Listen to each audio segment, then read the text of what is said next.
And welcome back, everyone. It's the week of What If. That means every Tuesday and Friday there is a little small What If to coincide with the long-term What Ifs going on. And from Joshua Merriweather, we got another one of your one-shots. What if Sirius Black had been proven innocent? Now, obviously, in Harry Potter, we know that, and I can't remember what the time frame is because I remember, at least in the movie, and I think it's in the book too, that Hagrid had borrowed the flying motorcycle from Sirius Black. So it's clear he was convicted very shortly after that incident. But what if he had been proven innocent? Well, because he's Harry's godfather, it would have been his duty and his role and right to raise Harry. So even though he would have been, so he was found guilty later on when they dropped him off to the Dursleys. I have no doubt in my mind, though, that if he were found innocent, proven innocent, all that, and there was no retrial or anything along those lines, he would have come, said, "Hello, I'm Sirius Black. I'm Harry's godfather. I'm here to pick him up. You don't longer have to be. I'm sorry if this has been a bit of a burden to you." And so, oh, you're another one of them, are you? Yes, I'm another one of them. Now, we can either be civilized about this, he just pulls out his one, or I can turn you into a stoat and turn the rest of your family into rabbits, and you can resist the urge to eat them. I don't know, I just thought that one up, but I could totally see Sirius, who's a guy who doesn't like to F around sometimes. Being like, okay, look, I get it, you have an issue with wizards and magic, great. I just want my godson. Now, you can just hand him over, and we can be on our way, and all that, or I can screw your lives. And so, it's like, yep, take him. And so he takes Harry and raises him. And so Harry would be raised in a much more loving environment. Like, obviously, Sirius would raise him as his own, as basically his adopted son. Harry would know love and kindness. And more to the point, he would grow up knowing a lot about the wizarding world, about the magical world. Now, I do think Sirius probably makes sure he has an understanding of some Muggle culture, too, obviously. Like, it's not going to be completely just like, I don't get dollar bills. Which, by the way, I do think is stupid. From a writing perspective, well, not stupid, that's not the right word. I find interesting that from a writing perspective, J.K. Rowling's take all the transphobia bullshit out of the equation. We're just talking about her writing. I do find it interesting that she wrote it in a way that the wizards and the humans are so separate from each other that they don't even quite have an understanding of their own of each other's currency system.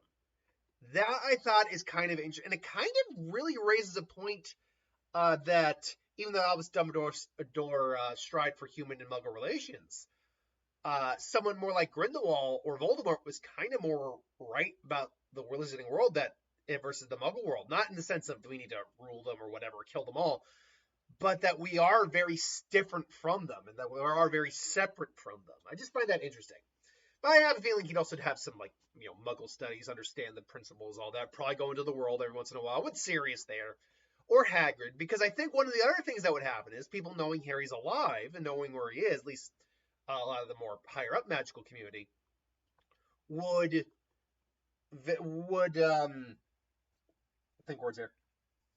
actually come and visit him and introduce themselves. So I think, I'm not saying everyone, maybe even Dumbledore stops by once, like when Harry's a little boy, just to meet Harry. It's like, hello, Harry. Oh, and it's like, hello. It's like, it's a pleasure to meet you. And so there. It's like, would you like a Bertie Potts every flavor bean? Actually, no. That wouldn't be when he would you like a chocolate bar? Oh, yes. But I definitely think he'd know Hagrid. I think Hagrid would definitely be stopping by every once in a while, because obviously Hagrid had to give Sirius back his motorcycle at some point, and maybe Sirius used the motorcycle to visit him. Who knows? Or pick up Harry. But more to the point, and maybe they just go jolly, lollygagging around on the motorcycle every now and then, which actually would be a really fun thing to do. But I think Hagrid would come in, and he's like, oh, and it's like, oh, what do you do? Oh, I'm the groundskeeper of the school I go to eventually, Harry. And say, oh, really? It's like, though, to be honest, my passion is more for the magical creatures of this world. And maybe he gives Harry teaches Harry about what he knows about magical creatures, and maybe he actually starts to develop a bit of a fondness for him as well. And say, we're gonna love having you there, boy. I think he also gets to know individuals like maybe a couple of the teachers. I think he gets to know individuals like the Weasleys because Sirius's profession is never actually known. Was he an Auror? Give me 1 second here. Sirius Black. Because was Sirius Black an Auror? Because remember, Sirius Black was in jail for a long time, but then obviously he escaped. But he doesn't clearly have a real a job because he's not a free citizen. I'm trying to see if he has like anime. I mean, he's an animagus, but that doesn't mean anything here. Bogart, Loyalty House, Scrivener Loyalty. Was he an Auror? Like, okay, what was Sirius Black's job before he was caught? That I think is the best way to put. Stupid. Yeah, okay. Sirius Black's job, because whatever his job was before he got caught would be what his job is now. Sirius Black's profession is not explicitly stated in Harry Potter. While he's known for being a member of the Order of Phoenix and fighting against Voldemort, it's never specifically specified what his job, what job he held, if any. He lived in his family's inheritance for a time, and some speculate he may have been an Auror or involved in curse breaking or other magical craft. That would make sense, because if I remember correctly, Harry's father was an Auror too. So, and that would make sense that at the very minimum he was an Auror and maybe specialized in curse breaking. That would make sense. So that means he's very much in the ministry a lot of the time, and he knows a lot of people in there, including Mr. Ron Weasley's father, whose name I don't actually fully know, but the Weasleys. So I actually think because Harry's not going to be stuck in the house. No, he's going to explore the world with Sirius. He's going to understand how the wizarding world works, and doing that means he's probably going to there's probably going to be a bring kid to work day. So I do think he meets the Weasleys at some point. I think he's actually early friends with Ron. That would make a lot of sense. They probably come over to their place for dinner. It's like really warm, and inviting. And Sirius even comments like, "I must admit, well, having Harry in my life has been a joy.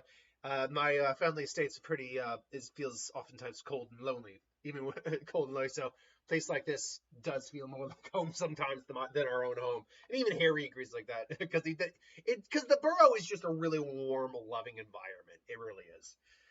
And so yeah, Ron and Harry get to know each other pretty well early on. Obviously, there would be Sirius. Sirius goes to take. Now, would it be Sirius? Because remember, Sirius probably has to work a lot, so and do his job. So would it be Sirius or would it be Hagrid who maybe takes him for his as he does initially? I could see Sirius maybe taking him. I could maybe because no, this is an important day for my son. I'm going to make sure that I'm going to be there for that. So they help get his wand from Ollivanders. I do think that Sirius does go for Hedwig. I think he'd do the Hagrid thing. It's like, because of his dogs. Like, don't like cats and toads are stupid. So yeah. Now that being said, should note, does he pick up on the fact that Scabbers is Peter? And like when he first meets the Weasleys? No, because I don't think he has any information on Peter Pettigrew at this time. Remember, he did not escape from prison until a prisoner in Azkaban because he found out later on about Peter.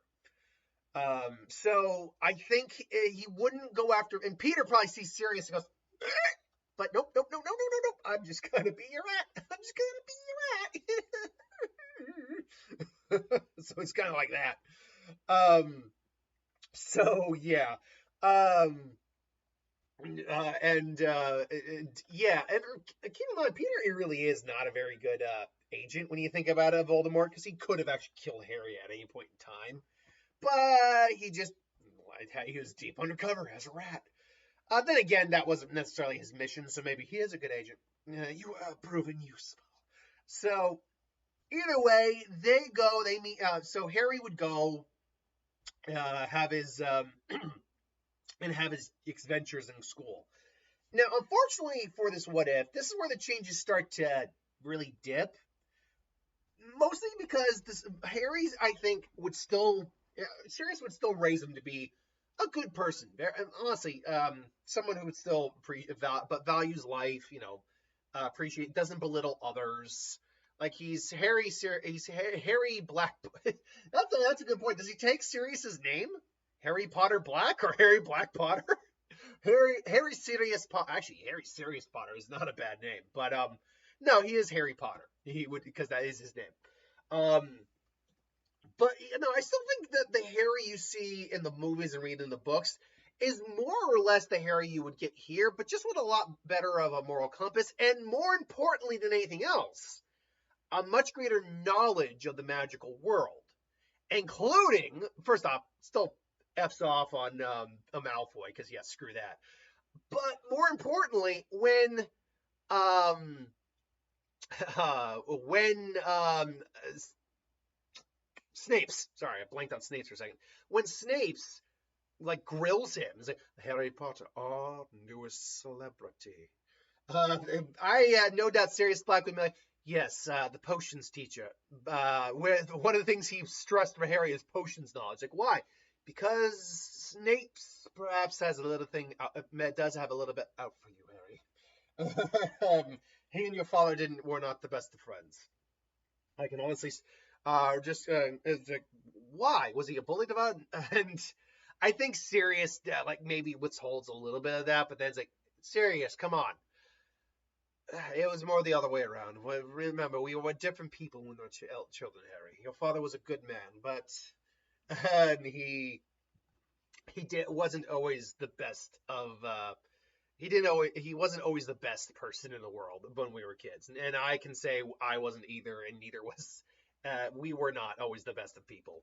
Like he fully acknowledges, like, yeah, look, I wasn't perfect, okay, and neither was your dad. Please don't hold it against him.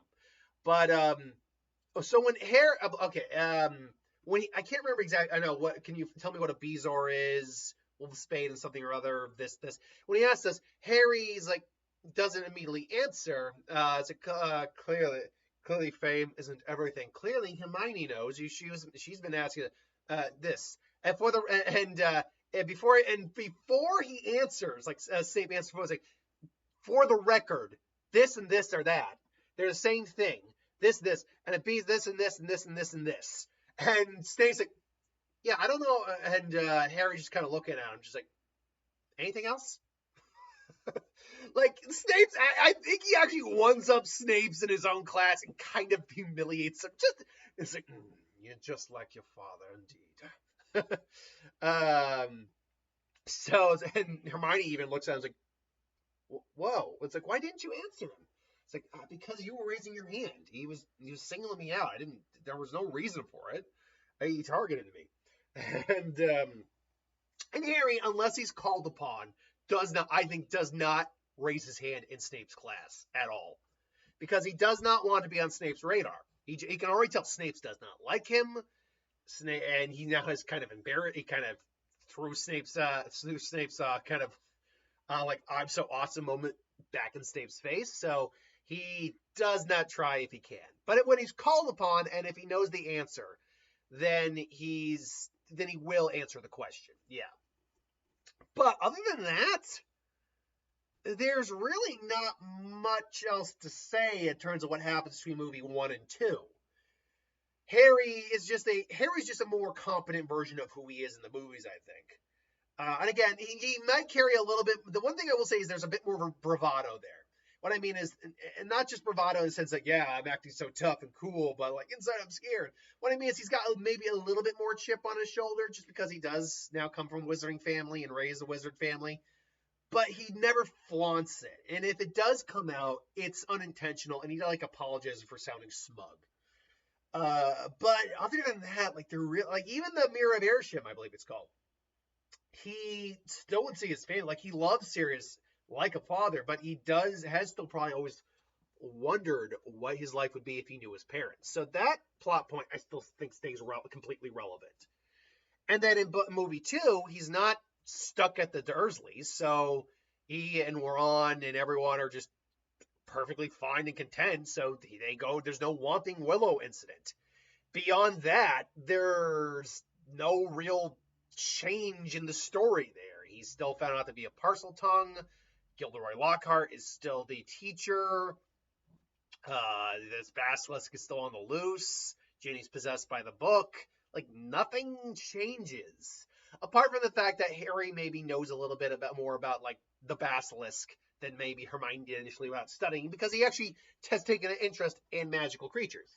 No, the big change, obviously, is in Prisoner of Azkaban, because the whole crux of that movie is Sirius Black escapes, and he's possibly going to come and try to kill Harry, only to reveal, oh no, I'm your godfather. So, how does that change work? First off, there's no, Sirius trying to, finding Harry, the Black Dog. There's no him running away from the Dursleys or anything. The Dursleys just don't play a factor in this what if at all. So Harry then goes, now the Dementor thing still remains the same. But then Mr. Remus Lupin, wakes up, Patronus is away, helps Harry. Should note, Remus is another person I think Harry very much knows, because him and Sirius are good friends. So I have no doubt that Harry A knows Remus, is really good friends with Remus, and knows he's a werewolf. Like, I think that's just something that's been shared with him. And then that being said, because Remus is kind of either was he actually fake sleeping in that scenario, or was he sleeping? Or did his like slightly heightened senses just learn to the Dementor and that wake him up? Because otherwise, Harry's not going to recognize him underneath so he didn't know it was Remus. And then he's kind of like, Remus, Harry, it's good to see you, my boy. Yeah, hold on. And should note that he probably knows about Dementors, at least to some degree, and therefore knows that chocolate is actually good. And so Remus, so wait, you know him? Yeah, he was an old friend of my father. He's a good friend of Sirius's. I've noticed as I was a boy. How are you doing? How are you doing, Remus? Oh, it's Professor now, Harry. I'll be your new Defense Against the Dark Arts teacher this year. So you will? It's like, well, you're gonna. It's like, wow, that's awesome. That's amazing. It's like, indeed, I look forward to teaching you all. And they ask him about Sirius. Like, so wait, you know, Mr. Oh yeah, he's been an old friend of my family for years. And including Sirius. No, he's a great guy. He's very well known. I think we're gonna have a good time learning from him. And should note that I don't think Remus would Remus be willing to do the Bogart on Harry in this version? I'm not 100% sure. Because he initially he initially didn't stop the Bogart from coming out and Harry seeing the Bogart, but he did also step in the way of the Bogart. So, I don't know if he would allow Harry. Because also, it's whether or not, because Harry's really not afraid of Voldemort. That was the biggest thing. It turned into a Dementor. It didn't turn into Harry, or Voldemort. For all of the series, Harry does not like Voldemort. He hates Voldemort, but he's never been afraid of Voldemort.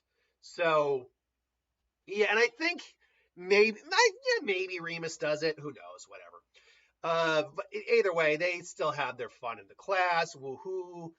But Remus comes into play, or Sirius comes into play when he's learned the truth. And this is where I think a big change is going to happen, because he realizes the rat is Peter. And he sends a note to Remus, and they maybe talk to Harry. They keep Ron out of it, because obviously Scabbers can't be there when they find out about it. But it's like, yeah, and they tell him about the night your parents died, and how they were betrayed by Peter Pettigrew. And Peter went on the run. And the only thing they could find of him was his finger. But it seems that new information to come to light. So how are we going to handle this? And so at some point when Ron and Harry are together, they basically finally capture Peter Pettigrew. They make sure, but because it's all now legally sanctioned, the Aurors are there, they catch Peter. I think Remus doesn't transform into his werewolf form without his potion. So I think Peter Pettigrew is just straight out caught. And if Peter Pettigrew is caught, there's no Voldemort coming back in part 4. There's no Goblet of Fire Voldemort scene. At least it wouldn't happen the way like Peter made it happen. Because Peter was like the only one really helping him out at that point. He still had some followers, but Peter was the only real loyalist really getting the job done. So without that, Voldemort struggles to come back for even longer. So with that said, leading into Goblet of Fire, we know that what was it, Crump? That was his name. David Tennant, if you will, because I always forget. Oh yeah, that's David Tennant. That's Doctor Who. I'm the Doctor. He was the one who put Harry's name in the Goblet of Fire. So Harry would still be in the Triwizard Tournament. I don't really foresee much changing with that. I don't think, except that the fact that Harry is just more competent as a wizard in this version. So he still does Accio Firebolt. He still does the Gillyweed. And then there's the final one where, unfortunately, while the Voldemort's followers are still there, without Peter there, I don't know if it's possible for us to be getting the return of Voldemort. Because again, Peter was kind of instrumental in this. Not instrumental, but kind of an important part. He's like, you have proven useful. I'll say this. For the sake of even continuity, because he clearly still had a lot of followers, I'll say yes, Voldemort still comes back. I still think everything happens the way it's supposed to happen, more or less. Though Harry's able to fight him off a little bit more effectively. Then the Order of the Phoenix happens. At this point now, we would be getting into more of the same continuity. You just basically now you have just a more competent, stronger Harry Potter in this version. And unfortunately, the Order of the Phoenix, he's still a part of the Order. That means Sirius would still get killed, and it would still probably be a lot harder on Harry now than it would be initially. So not only does he disarm Bellatrix, he maybe even hits her with like an Expelliarmus or a Stupefy or something like that, and knocks her ass out, but like knocks the wind out of her, and she's like, and she's freaked out, and he's on the verge of straight out. Hell, he'll stab her with his own goddamn wand if he has to right now. But he's like on that verge, and Voldemort's still whispering in his ear, and then obviously Dumbledore comes out. So unfortunately, when we talk about Harry and Sirius, at this point, it means that the rest of the series kind of goes the same, minus the fact that you get a stronger, more competent, more knowledgeable Harry. Now, if we play devil's advocate and say that without Peter, because Peter's incarcerated, Pettigrew's incarcerated, Voldemort can't come about in part 4 again, and it takes longer for him to come about. That means then that, if assuming that's not a port key, that also means Cedric Diggory is still alive. That means then that going into the Order of the Phoenix, Voldemort still, the Order of the Phoenix will probably be when Voldemort comes, like they break because they broke Bellatrix out. But then again, it was Voldemort who did that. So they maybe break Bellatrix or Peter Pettigrew out to try to, like some of the, not Dementors, Death Eaters do that just to get the ball rolling on Voldemort's resurrection that time around.